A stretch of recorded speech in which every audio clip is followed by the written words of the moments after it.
이미숙은 1960년 충청북도 단양군에서 태어났는데 어린 시절 크나큰 아픔이 있었습니다. 초등학교 2학년 때 아버지와 이별하며 큰 충격을 받아 6년간 악몽을 꾸고 말더듬까지 생겼다고 합니다. 이미숙은 훗날 자신의 어린 시절에 대해 이렇게 말했습니다. 2학년 때 아버지께서 돌아가셨다. 고혈압이 원인이셨다. 어머니가 돌아가신 아버지를 부둥켜 안고 오열하셨는데 그때 충격을 받았는지 6년 동안 악몽을 꿨다. 말더듬이도 아마 그때 충격 때문인 것 같다. 그러나 신광여자고등학교 재학 시절부터 유독 눈에 띄는 화려한 미모로 주변의 시선을 단번에 사로잡았습니다. 주변 인근 학교의 남학생들이 이미숙을 한 번이라도 더 보기 위해 학교 정문 앞을 서성이는 일은 일상다반사였습니다. 그리고 1978년 이미숙은 미스 롯데 선발대회를 통해 대중 앞에 처음 모습을 드러냈습니다. 당시 미스 롯데는 단순한 미인대회를 넘어 롯데제과의 전속 모델로 발탁되었습니다. 심지어 탤런트 특채로 직행할 수 있는 연예계 최고의 하이패스 등용문이었습니다. 전국 각지에서 수많은 미녀들이 몰려든 이 치열한 대회에서 1위는 훗날 함께 80년대 트로이카를 이루게 될 원미경이 차지했고 2위는 배우 김영철의 부인인 이문희가 차지했죠. 이때 아쉽게도 인기상을 수상한 이미숙은 훗날 당시를 떠올리며 솔직한 심정을 털어놓았습니다. 나는 내가 당연히 1등을 할 줄 알았다.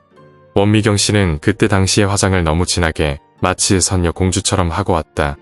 우린 다 고등학생 때였기 때문에 화장을 진하게 한 사람을 뽑을까 싶었다. 그런데 내가 인기상을 받았다. 내 감이 항상 맞다고 생각했는데 그 감이 무너진 내 인생에서 첫 번째로 큰 쇼크였다. 이후 이미숙은 당당히 TBC 탤런트로 방송계에 화려하게 입문했습니다. 하지만 이와 같은 화려한 데뷔가 곧바로 탄탄대로를 의미하는 것은 아니었습니다. 동기인 원미경은 데뷔 직후부터 압도적인 주연급 인기를 누렸지만 이미숙은 혹독한 인고의 시간을 견뎌야만 했습니다. 그녀 특유의 짙고 허스키한 목소리와 서구적이고 강렬한 인상 때문에 조연이나 반항적인 불량소녀 역할을 맡으며 빛을 보지 못했습니다. 이미숙은 동기 원미경에 대해 이렇게 말했습니다. 미경이는 바로 1등한 걸로 3.1절 특집 주인공으로 나가더라. 우리는 엑스트라를 많이 했다. 이덕화를 오빠라 불렀던 원미경을 바라보며 다짐했다. 출발은 너보다 늦지만 더 우뚝 설 것이며 오래 할 거다. 이후 이미숙은 영화 모모는 철부지, 불새 등의 조연으로 출연하며 차근차근 자신만의 연기 내공을 다져나갔습니다. 그리고 마침내 기회가 찾아왔습니다. 평소 그녀가 존경하며 따르던 대선배 강부자에게 연기를 배웠는데 강부자가 감독에게 이미숙을 주인공으로 강력히 추천한 것이었습니다. 그러나 감독이 난색을 표했습니다. 이미숙이를 주인공으로 하려는데 들어온 지 얼마 안 된 애니까 연기는 잘 모르겠다. 이에 강부자는 말했습니다. 감독님은 그냥 캐스팅을 하시라. 연기는 제가 책임지고 가르치겠다. 이미숙은 충무로의 끊임없는 러브콜을 받기 시작했고 원미경, 이보희와 함께 80년대 여배우 트로이카로 불리기 시작했습니다. 단순한 인기 스타를 넘어 대체 불가한 연기파 배우로 각인시킨 것은 한국 영화사의 길이 남을 흥행작 덕분이었습니다. 때는 1984년 이미숙은 최인호의 소설을 원작으로 한 고래사냥에 출연합니다. 다소 소심하고 찌질한 성격의 대학생 병태가 짝사랑하는 여대생 미란에게 고백을 실패합니다. 그러자 대뜸 고래를 잡겠다며 가출을 했다가 노숙자인 민우, 실어증을 가진 춘자와 만나 모험을 떠납니다. 이미숙은 이 영화에서 포주에게 끌려가 억지로 벙어리 행세를 하며 살아가는 춘자 역을 맡았었죠. 춘자의 묘한 백치미와 짙은 슬픔을 완벽하게 표현한 영화는 그의 극장가를 휩쓰는 엄청난 대성공을 거두었습니다. 이미숙은 훗날 함께 출연한 배우 안성기를 이렇게 회고했습니다. 그때 나는 여배우라고 난로 있는 방을 주거했는데 정말 고생스러웠다. 내용 자체가 안성기가 각설이처럼 동네를 돌아다니는 거라 정말 그런 사람처럼 지냈다. 현장이 고생스럽지 않고 추억으로 남은 건 안성기 선배의 큰 역할 덕분이다. 그런 시간이 다시는 올 것 같지 않은 시간이라고 생각된다. 그리고 1985년 이미숙은 영화봉에서 섹시한 이미지로 주목받았습니다. 자극적인 제목 탓에 흔히 에로 영화로 오해받기도 하지만 이 작품은 당대 민중의 처절한 삶을 다룬 예술 영화에 가깝습니다. 훗날 이미숙은 황금어장 무릎팍도사에 출연해 말했습니다. 나도양 원작은 한국 여인의 처절하고도 헌신적인 삶을 담았기 때문에 봉이 에로 영화라는 생각을 하지 않고 출연했다. 그리고 이미숙은 1986년 영화 겨울나그네로 상승세를 이어갔습니다. 겨울나그네는 22만여 명의 관객을 동원해 그의 흥행순위 2위에 올랐었죠. 이미숙의 연애와 결혼 과정은 순탄하지 않았는데 1983년에는 가왕 조용필과의 스캔들이 있었습니다. 둘의 나이차는 9살이었고 조용필은 이미 혼인 신고를 한 상태였습니다. 언론의 뜨거운 취재 경쟁이 시작되자 조용필은 당시 혼인 신고를 했던 박 씨와 신속하게 결혼식을 올리며 사태를 수습했습니다. 훗날 이미숙은 조용필과의 관계에 대해 이렇게 말했습니다. 좋은 추억이었어요.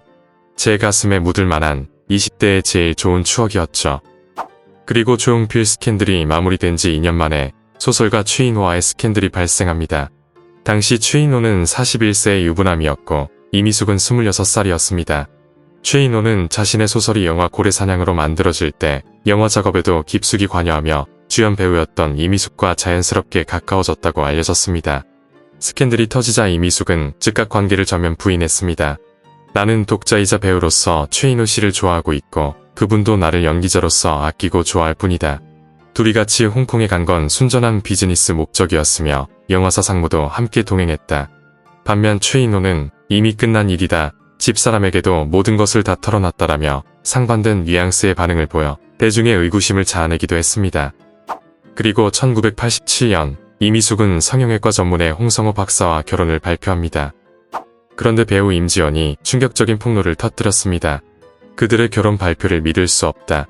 그분이 나를 버리고 그럴 수는 없다. 임지연의 주장에 따르면 콤플렉스였던 빈약한 가슴을 수술하기 위해 성형외과 의사 홍성호를 찾아갔다가 연인 사이로 발전했다고 말했습니다.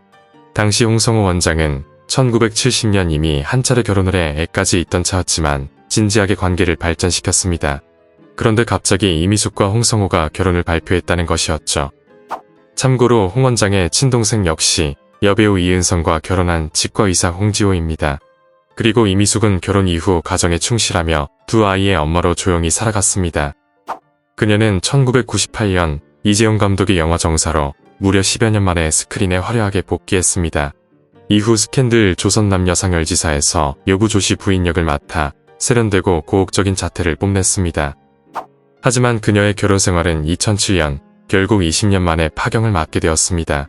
자녀들의 유학 뒷바라지를 위해 기러기 부부로 떨어져 지내며 자연스럽게 관계가 소원해진 것이 뼈아픈 원인이었습니다. 두 사람은 이렇게 말하며 부부의 인연을 조용히 정리했습니다. 서로를 향한 애틋한 감정이 식어 이제는 각자의 삶을 존중하며 좋은 친구로 남기로 했다. 이혼의 아픔 이후에도 이미숙은 멈추지 않았습니다. 스크린을 넘어 브라운관으로 무대를 넓힌 그녀는 특유의 범접할 수 없는 카리스마를 아낌없이 폭발시켰습니다.